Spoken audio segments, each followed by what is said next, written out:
In India, the economy of federal, state, and municipal government entities are impacted by corruption. Thus, the Indian economy is said to be stunted due to it. The bombs have rocked India, uncovered widespread corruption, sparked fury, and prompted calls for a change. Each has presented startling proof of governmental authorities engaging in bribery, embezzlement, and power abuse, trapping locals in a cycle of bribery to gain loyal solutions and supply chains. The outcomes are really alarming and disastrous.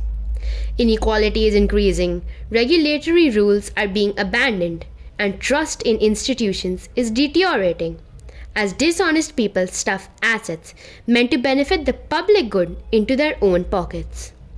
As a result of the economy collapsing with efforts to combat poverty stalling, stricter laws and policies have been implemented to fight corruption in reaction to the growing divides. Effective action is further taken by dubious tactics, bureaucratic roadblocks, and weak institutions. Together, the public, media, and concerned locals demanded accountability and openness. Nationwide, there is a growing chorus of people demanding steps that include increased monitoring, government openness, and stricter regulations. Under increasing pressure, officials are now promising to take firm action against dishonest individuals and organizations. India is dealing with a systematic cancer that will require more than just strict enforcement of the law and a robust prison system to eradicate. We can only hope to overcome this massive disaster and realize its full potential as a vibrant, democratic, and financial powerhouse on the global stage by means of collective democracy and commitment.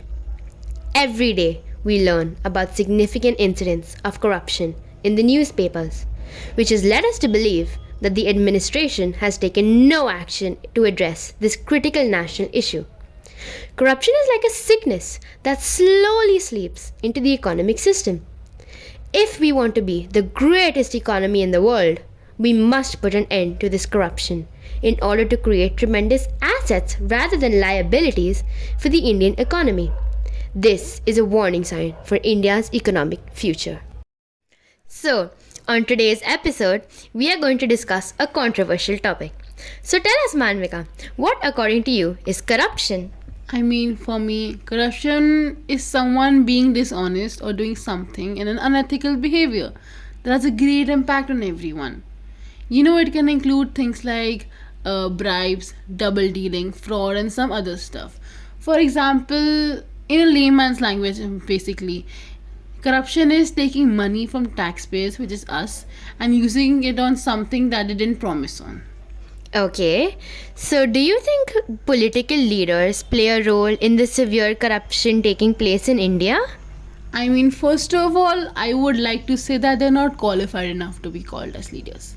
If you take a poll all over the country and you find out a majority of them are not even 12th pass.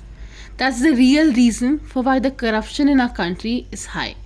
They believe in the barter system and only know how to give and take. They extort, and use it for their own profit. The only time they work with their eyes wide open is during elections.